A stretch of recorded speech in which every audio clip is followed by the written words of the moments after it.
Hello student, कक्षा 10 गणित का 2024 का मैं पेपर सॉल्व कर रहा हूँ। हमने 2 पार्ट कर दिए हैं। अब तीसरा पार्ट देखते हैं। इसमें जो तीसरा पार्ट है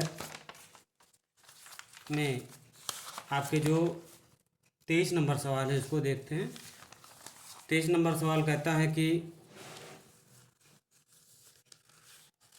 ये जो है solve the following pair of equation. Hindi में इसको देख लेते हैं। 23 नंबर का पहले हिंदी में क्या कहता है। ये सवाल नंबर 23 जो है हिंदी इंग्लिश दोनों में दिया हुआ है। तो हम अब पार्ट 1 हम कर चुके हैं, पार्ट 2 कर चुके हैं। अब पार्ट 3 हम आते हैं 23 नंबर में। देखिए ये सवाल 23 नंबर क्या कहता है। निम्नलिखित समीकरण के युग्म को हल कीजिए। इसका खंडका है, तो खंडका देखते हैं। ये इसका पहला सवाल देखिए 23 का पहला भाग देखते हैं। फर्स्ट भाग ये कहता है 2 समीकरण दिए हुए हैं। 3x minus 5y minus 4, 3x minus 5y minus 4 बराबर 0, और ये दिया है 9x बराबर 2y प्लस 7, 9x बराबर 2y प्लस 7। ये 2 समीकरण दिया हुआ है। इन दोनों समीकरण को हम सबसे पहले सॉल्व करेंगे और एक्स वाई का मान हम निकालेंगे। तो किस तरह से देखते हैं। ये समीकरण फर्स्ट है, ये समीकरण सेकंड है। इसको समीकरण हमने फर्स्ट मान लिया, इसको समीकरण सेकंड मान लिया। अब इसको सॉल्व करते हैं। देखिए सॉल्व करने के लिए क्या करेंगे, हम इसको क्या लिख लेंगे, इस तरह से लिख सकते हैं इसको 3x माइनस 5y बराबर 4, इसको ले आए और y को इधर ले आते हैं। 9x माइनस 2y बराबर 7 यहाँ कर लेते हैं। इसको यहाँ ले आइए 3x माइनस 5y बराबर 4 इधर ले गए, और 9x माइनस 2y बराबर 7 यहाँ हमने रख दिया इसको। अब इसको सॉल्व कर लेते हैं। इसका फर्स्ट मान लेते हैं, इसको मान लेते हैं सेकंड। अब देखिए समीकरण फर्स्ट में 3 का गुणा कर देते हैं। तो 3 तरीका समीकरण फर्स्ट में 3 का गुणा करने पर समीकरण फर्स्ट में 3 से गुणा करने पर 3 से गुणा करने पर फर्स्ट में 3 से गुणा कर दीजिए। तो 3 त्रिका 9x माइनस 15y बराबर 12 हो जाएगा, और हो जाएगा 9x माइनस 2y बराबर 7। इसको घटा दीजिए, माइनस हो गया, ये प्लस हो गया, माइनस हो गया, चिन्ह बदल जाएगा। 15 में से 2 गई 13, माइनस 13y बराबर 12 में से 7 गई 5। ठीक है, y बराबर हो जाएगा माइनस 5/13। y का मान निकल आया माइनस 5/13। अब y का मान समीकरण सेकंड में रख दीजिए। y का मान समीकरण सेकंड में रखने पर y का मान समीकरण सेकंड में रख दीजिए। तो कितना हो जाएगा, हाँ समीकरण सेकंड इतना है तो 9x ऐसे लिख लीजिए माइनस 2, y का मान माइनस 5/13 बराबर है दिया हुआ है 7 के। हमने कर लिया इसको। और 9x माइनस प्लस 10/13 बराबर 7। 9x बराबर हो जाएगा 7 माइनस 10/13। 9x बराबर हो जाएगा 13 लघुत्तम ले लिया, तो 13 सत्ते 91 माइनस 10 बराबर हो जाएगा 81/13। ठीक है, 81/13।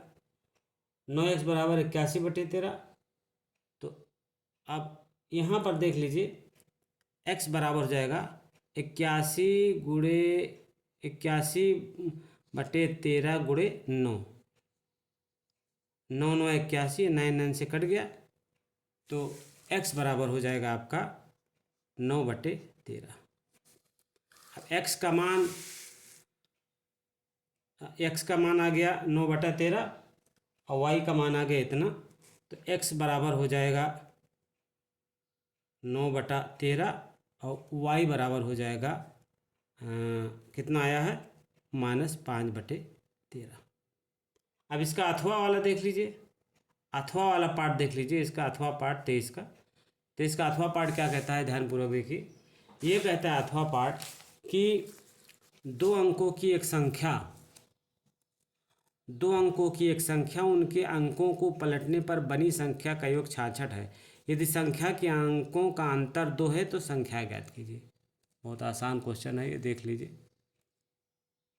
दो अंकों की एक संख्या है तो माना दहाई का अंक x है तथा इकाई का अंक y है। माना संख्या की दहाई तथा इकाई के अंश, दहाई का अंक x है, माना दहाई का अंक x तथा इकाई का अंक y है। इकाई का अंक y है, ठीक है। तो संख्या कितनी हो जाएगी, इसलिए संख्या कितनी हो जाएगी आपकी, हो जाएगी 10x प्लस वाई। दहाई का अंक x, इकाई का अंक y है, संख्या 10 प्लस वाई हो जाएगी। अंक पलट जाने पर संख्या, अंक पलटने पर, अंक उलट जाए या पलट जाए कुछ भी लिख दीजिए, अंक उलटने पर बनी संख्या, अंक उलट दीजिए तो संख्या कितनी हो जाएगी 10y प्लस एक्स। संख्या कितनी हो जाएगी 10y प्लस एक्स हो जाएगी संख्या। अब प्रश्नानुसार कितना दिया हुआ है, प्रश्नानुसार दिया हुआ है, ये सवाल देखिए कि दो अंकों की संख्या उनके अंकों को पलट में बड़ी संख्या की योग 66 है। तो इसका योग कितना है 66 दिया है। योग कितना दिया हुआ 66। तो कितना दिया हुआ प्रश्नानुसार 10x plus y plus 10y plus x बराबर दिया हुआ है 66। ये दिया हुआ है आपका, ये दिया हुआ है ना। अब इसको सॉल्व कर लीजिए। 10x और x 11x प्लस 11y बराबर 66। 11 कामन ले लीजिए, x प्लस वाई बराबर 66। x प्लस वाई बराबर हो जाएगा 66 बच्चा 11। तो x प्लस वाई बराबर हो जाएगा 6, ठीक है। और अंकों का अंतर, और ये सवाल क्या कहता है, पुनः ये सवाल क्या कहता है, ये कहता है सवाल कि संख्या के अंकों का अंतर 2 है। संख्या के अंकों का अंतर कितना है 2 है। तो देख लीजिए ये समीकरण फर्स्ट हो गया। संख्या के अंकों का अंतर, संख्या के अंकों का अंतर कितना है x माइनस वाई बराबर 2, ये समीकरण सेकंड हो गया। अब इस दोनों समीकरण को हल कर लेंगे, दोनों समीकरण को हल कर लेते हैं। देखिए दोनों समीकरण को किस तरह से हल करते हैं। पहला समीकरण है आपका x प्लस वाई, पहला समीकरण कितना है, पहला समीकरण है x प्लस वाई बराबर 6 और दूसरा है x माइनस वाई बराबर 2। घटा दीजिए, ये कट जाएगा ना, घटाने पर कट जाएगा। तो हो जाएगा 2x बराबर हो जाएगा 8, तो x बराबर 8/2, तो x बराबर हो जाएगा 4। अब ये समीकरण फर्स्ट था, ये समीकरण सेकंड था। तो समीकरण फर्स्ट x का मान समीकरण फर्स्ट में रख दीजिए। x का मान समीकरण फर्स्ट में रखने पर, समीकरण फर्स्ट में रखने पर, समीकरण फर्स्ट में रखने पर x का मान समीकरण फर्स्ट में रख दीजिए। तो रख दीजिए तो कितना हो जाएगा, x का मान है 4 प्लस y बराबर 6, तो y बराबर हो जाएगा 6 माइनस 4, तो y बराबर कितना हो जाएगा 2। संख्या कितनी आ जाएगी 2 हो जाएगी। अब ये संख्या कितनी हो जाएगी,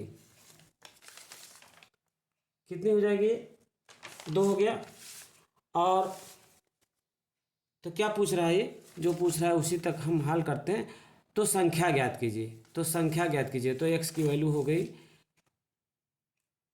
4 और y की वैल्यू हो गई, संख्या कितनी हो जाएगी, संख्या हमने कितनी निकाली है, संख्या मान लिया है हमने कितना निकाला है, संख्या 10x प्लस वाई है। संख्या कितनी है 10x प्लस वाई। तो 10x की वैल्यू हो जाएगी 4 और y की वैल्यू हो जाएगी 2, 10 तक 40 और प्लस 2, तो संख्या कितनी हो जाएगी, ये 42 संख्या हो जाएगी, 42 हो जाएगी संख्या। संख्या कितनी हो जाएगी, ये 42 हो जाएगी संख्या, ठीक। अब आइए 24 नंबर क्वेश्चन देखते हैं। 24 नंबर क्वेश्चन देखते हैं। एक मंदिर की ऊंचाई 15 मीटर है। अब यहाँ एक मंदिर है, उसकी ऊंचाई जो है वो 15 मीटर दी हुई है। ध्यानपूर्वक देख लीजिए, एक मंदिर की ऊंचाई 15 मीटर है।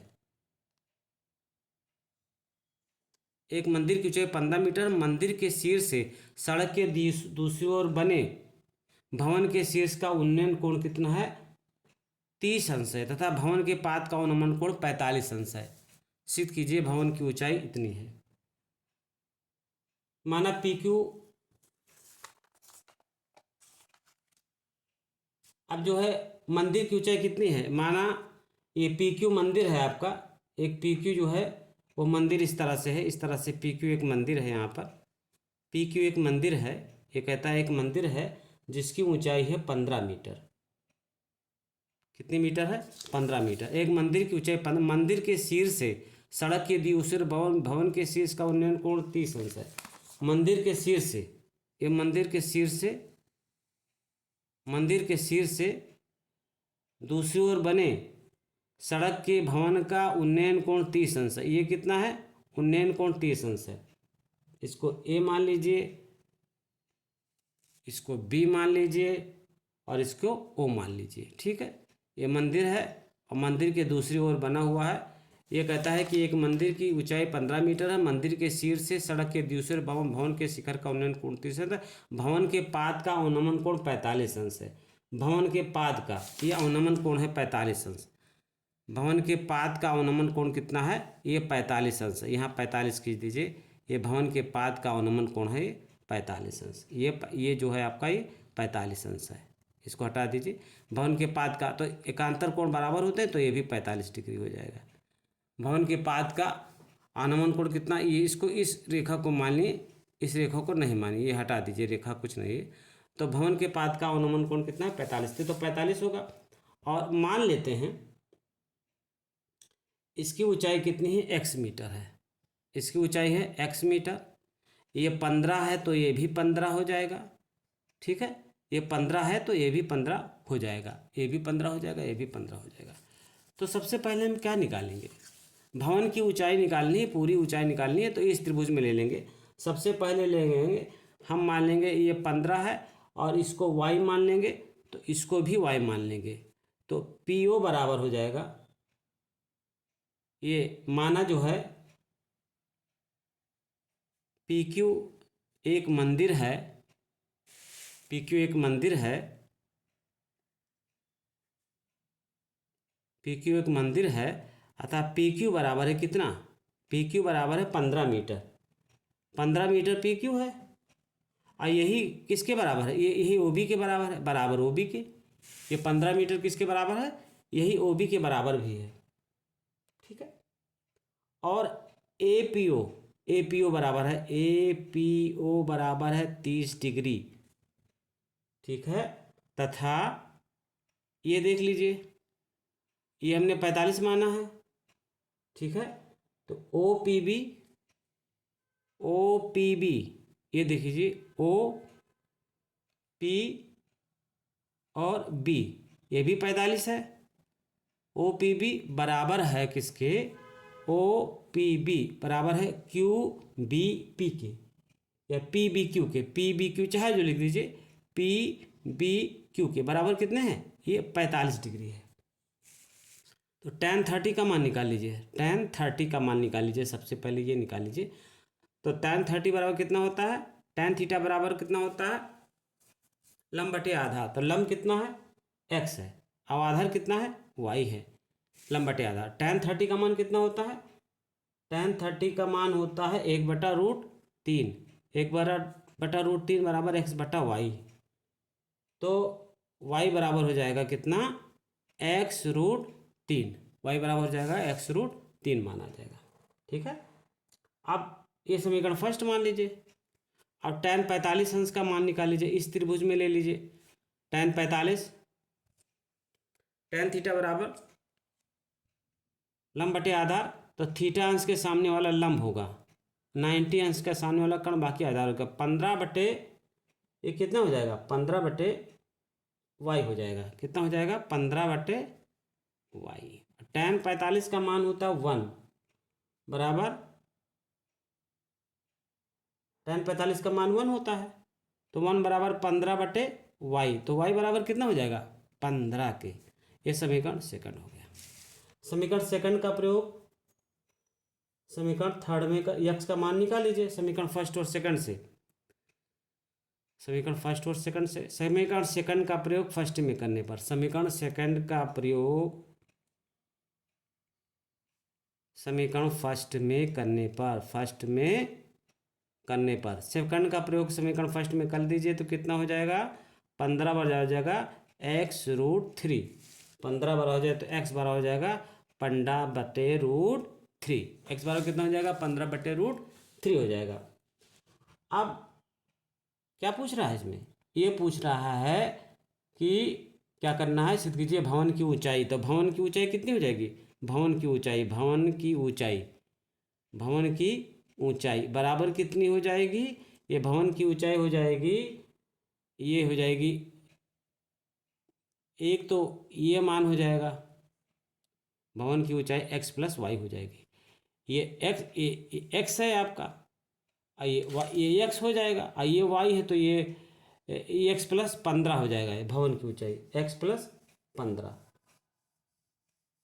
x की वैल्यू कितनी है, भवन की ऊंचाई x बराबर 15√3 + 15, भवन की ऊंचाई हो जाएगी आपकी ये 15 हो जाएगी। और x की वैल्यू ज्ञात करनी है हमको, x की वैल्यू मिल गई है। तो अब इसमें 15 लघुत्तम 15 जो है, सॉरी ये कितनी वैल्यू आई है, x बराबर 5√3 आ जाएगा। इसको सॉल्व कर लेंगे, 15/√3, 15/√3 है तो 15/√3 + 15, 15/√3 + 15, तो 15 कॉमन हो जाएगा तो कितना बचेगा 1/√3 + 1, तो ये हो जाएगा 15, √3 कॉमन ले लेंगे तो √3 + 1 हो जाएगा। ठीक है, और इसको √3 से ऊपर नीचे गुणा कर देंगे, तो √3 से ऊपर गुणा, √3 से नीचे गुणा, तो कितना हो जाएगा ये 15, √3 + 1/√3/3, 3 × 5 = 15, 5 हो जाएगा ये, तो हो जाएगा 5 √3 + 3 √3 हो जाएगा, 3 + √3 मीटर हो जाएगा, भवन की ऊंचाई आ जाएगी आपकी। ठीक है, अब इसी का अथवा देख लीजिए, इसी का अथवा देखिए, इसी का अथवा वाला देख लीजिए, इसी का अथवा इसी में दिया हुआ है। एक भवन के शीर्ष से एक मीनार के शीर्ष का उन्नयन कोण 60 अंश है। माना, अब मान लेते हैं भवन के शीर्ष से, भवन के शीर्ष से, ये मान लीजिए भवन है आपका, भवन ये है आपका, यहाँ पर भवन मान लीजिए, यहाँ पर एक भवन मान लीजिए, भवन के शीर्ष से मान लीजिए भवन ये भी है। ये कहता है एक भवन के शीर्ष से एक मीनार के शीर्ष का उन्नयन कोण 60 अंश है। भवन के शीर्ष से मीनार का उन्नयन कोण 60 अंश है। मीनार है ये आपका, ये मीनार है, भवन के शीर्ष से मीनार का उन्नयन कोण कितना है 60 अंश है। यहाँ पर ये मान लीजिए, यहाँ खींच दीजिए, भवन के शीर्ष से मीनार का उन्नयन कोण, ये भी भवन है, और ये जो है ये 60 अंश है। इसका मान कितना है 60 अंश है। ठीक है, इसका 60 अंश है। भवन के शीर्ष से मीनार के पात का अवनमन कोण 45 अंश है। भवन के शीर्ष से मीनार के पात का अवनमन कोण कितना है 45 अंश है। तो इसको हम 45 खींच देते हैं, इसको क्या खींच देते हैं 45 अंश, इसको खींच देते हैं। यहाँ पर देख लीजिए, तो ये 45 अंश है, यहाँ पर 45 खींच दिया हमने, तो ये 45 अंश ये है, अवनमन कोण 45 अंश है, तो एकांतर को बराबर हो जाते हैं, ये भी हो जाएगा 45 अंश। इसको मान लेंगे O मान लेंगे, इसको Q मान लेंगे, और इसको मान लेंगे कितना P मान लेंगे, कुछ भी मान लीजिए। इसको Y मानेंगे तो ये भी हो जाएगा Y। ठीक है, और इसको हमने A मान लिया, O मान लिया, P मान लिया, तो OQ बराबर X मान लेते हैं। OQ बराबर किसके है X के, ये इसको X मान लिया। OQ बराबर किसके है, OQ किसके बराबर है, X के बराबर है। OQ किसके बराबर है, X के बराबर है। और PQ किसके बराबर हो जाएगा, PQ, ये PQ कितना हो जाएगा, ये आपका कितना है, ये दिया है 40, कितना दिया हुआ है 40, कौन 40 दिया हुआ है, OP 40 दिया हुआ है, OP ये 40 दिया हुआ है, ये 40 दिया हुआ है, ये एक्स है, तो कितना हो जाएगा 40 माइनस ये एक्स दिया हुआ है और पूरा 40 दिया हुआ है, तो ये कितना हो जाएगा, ये हो जाएगा, ये पूरा एक्स दिया हुआ है, यहाँ से यहाँ तक का 40, ओ पी 40 है, ओ क्यू एक्स है, ओ पी बराबर है किससे, ओ पी बराबर है 40 के, ओ क्यू एक्स है, ओ पी बराबर है 40 के दिया हुआ है, ओ पी जो है आपका 40 दिया हुआ है, तो पी क्यू किसके बराबर हो जाएगा, पी क्यू बराबर हो जाएगा 40 माइनस एक्स, पी क्यू किसके बराबर हो जाएगा 40 माइनस एक्स, पी क्यू के बराबर हो जाएगा, ये 40 माइनस एक्स हो जाएगा पी क्यू।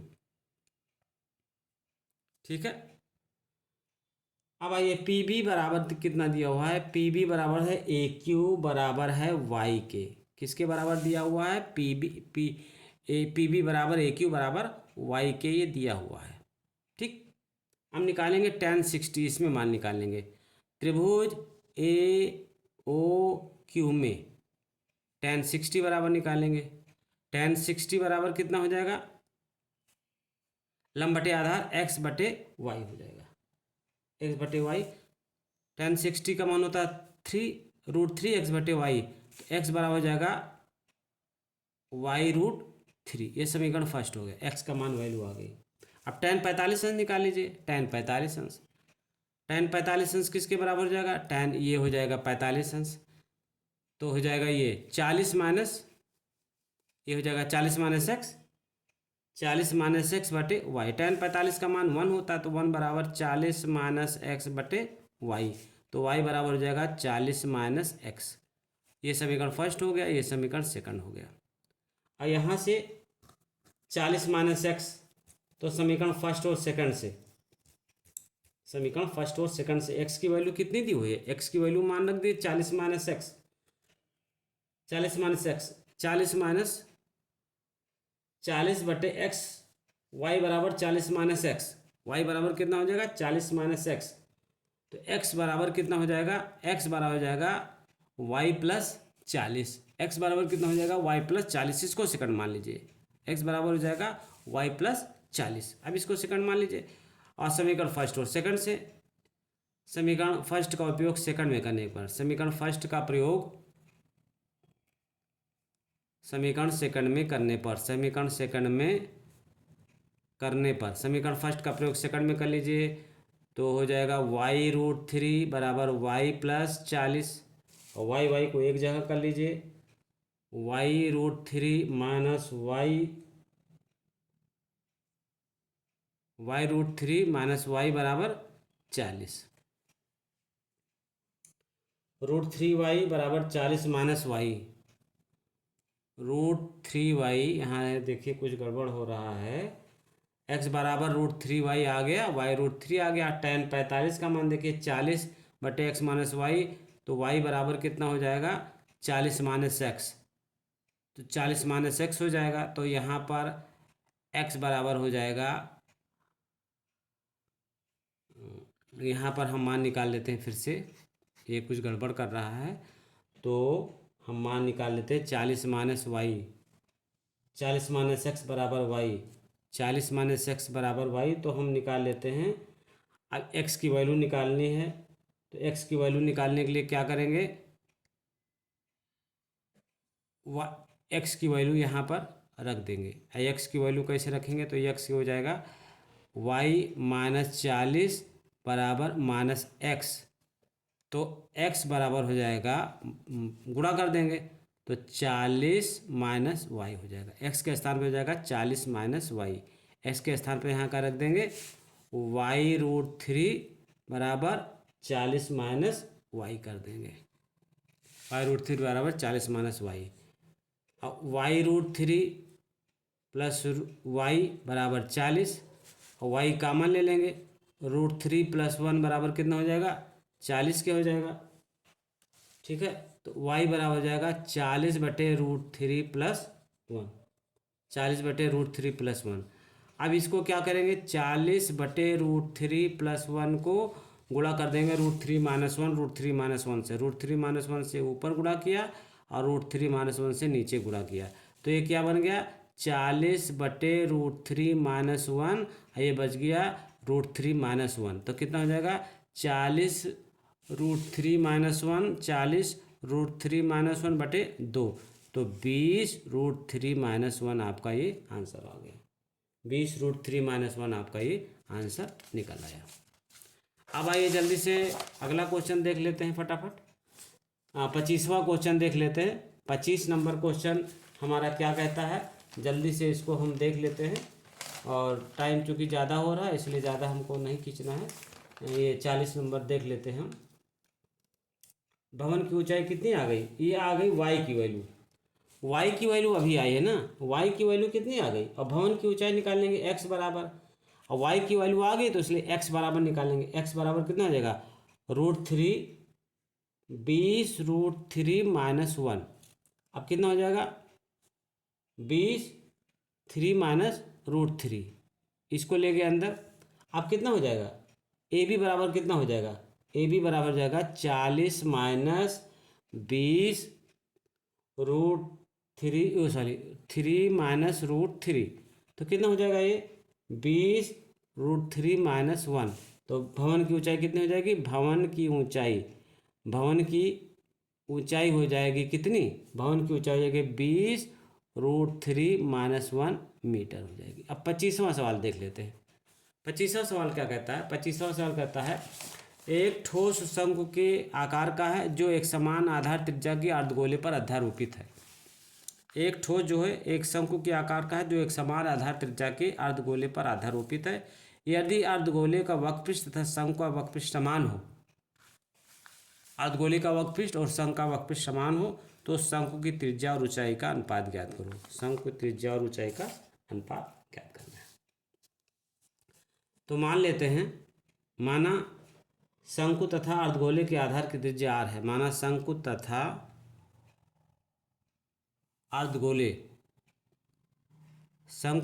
अर्धगोले की त्रिज्या कितनी है, r मान लेते हैं। त्रिज्या बराबर है r मान लेते हैं। इस तरह से है, एक शंकु है, एक अर्धगोला इस तरह से है, अर्धगोला इस तरह से आपका अर्धगोला है, अर्धगोला इस तरह से है, इस पर एक शंकु रखा हुआ है, इस तरह से एक शंकु रखा हुआ है अर्धगोला पर। इसकी त्रिज्या r है और ऊंचाई कितनी है, h है। ठीक है, त्रिज्या r है, ऊंचाई कितनी है, h है। शंकु त्रिज्या तथा अर्धगोले की त्रिज्या समान होगी। ठीक है, शंकु की ऊंचाई जो है h है। शंकु की ऊंचाई बराबर कितनी है, h है। शंकु की ऊंचाई कितनी है, h है। ठीक है, तो इसमें क्या हो जाएगा, प्रश्नानुसार क्या हो जाएगा, प्रश्नानुसार क्या हो जाएगा, अर्धगोले का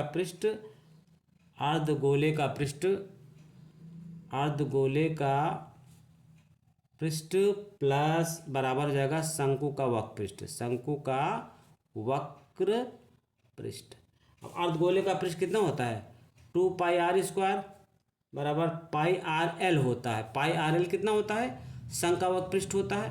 तो 2πr², πrl का मान कितना हो जाएगा, h² प्लस r² का अंडर रूट हो जाएगा। ये मान निकालेंगे तो ये 90 अंश हो जाएगा। h² प्लस r² का अंडर रूट, ये त्रियक ऊंचाई हो जाएगी। h² प्लस r² का अंडर रूट, ये इसकी त्रियक ऊंचाई हो जाएगी। अब क्या बचेगा, 2r बचेगा, पाई से कट गया, एक r से एक r कट गया, तो 2r बराबर h² प्लस r² का अंडर रूट बचा। ठीक है, 2r बराबर h² प्लस r² का अंडर रूट। तो अब इसका दोनों पक्षों का वर्ग कर दीजिए, तो 4r² बराबर h² plus r², 4r² minus h² बराबर 4r² माइनस r² बराबर हो जाएगा 4r² माइनस r² बराबर हो जाएगा h², 3r² बराबर हो जाएगा h², r/h का होल स्क्वायर पर हो जाएगा 1/3। r/h का मान हो जाएगा 1/3 का अंडर रूट, तो r/h बराबर हो जाएगा 1/√3। अब 25वां का अथवा इसी में देख लीजिए। 25वां का अथवा देख लीजिए, ये कहता है कि 21 सेंटीमीटर त्रिज्या वाले एक वृत्त का चाप केंद्र पर 60 अंश कोण आंतरिक करता है। चाप द्वारा बनाए गए त्रिज्यखंड का क्षेत्रफल ज्ञात कीजिए। ये है एक वृत्त है, देखिए ध्यानपूर्वक, एक वृत्त है ये, और ये जो होता है ये त्रिज्यखंड बनाता है। ये कहता है कि 21 सेंटीमीटर त्रिज्या वाले वृत्त का चाप केंद्र पर 60 अंश का कोण बनाता है। केंद्र पर कितने अंश का कोण बनाता है? 60 अंश का। ठीक है, इसकी त्रिज्या आर है। ये कहता है 21 सेंटीमीटर त्रिज्या वाले एक वृत्त का चाप केंद्र पर 60 अंश कोण, चाप द्वारा बनाए गए त्रिज्यखंड का क्षेत्रफल ज्ञात कीजिए।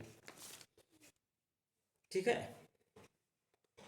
तो मान लेते हैं ये ओ है, ये है आपका बी, ये है ए है, ये बी है, ये सी है। यहाँ पर मान लेते हैं ये ओ है, ए है, बी है, सी है। तो किसका मान माना चाप ए सी द्वारा, माना चाप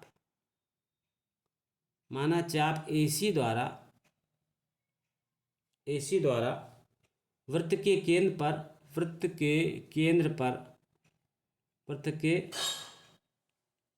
केंद्र पर 60 अंश का कोण बनाता है, दिया हुआ है, बनाता है। और आर बराबर दिया हुआ है 21, तो थीटा बराबर कितना है? 60 अंश है। आर बराबर 21 दिया है, थीटा बराबर 60 अंश है। तो अब निकाल लेंगे त्रिज्यखंड का क्षेत्रफल, त्रिज्यखंड का क्षेत्रफल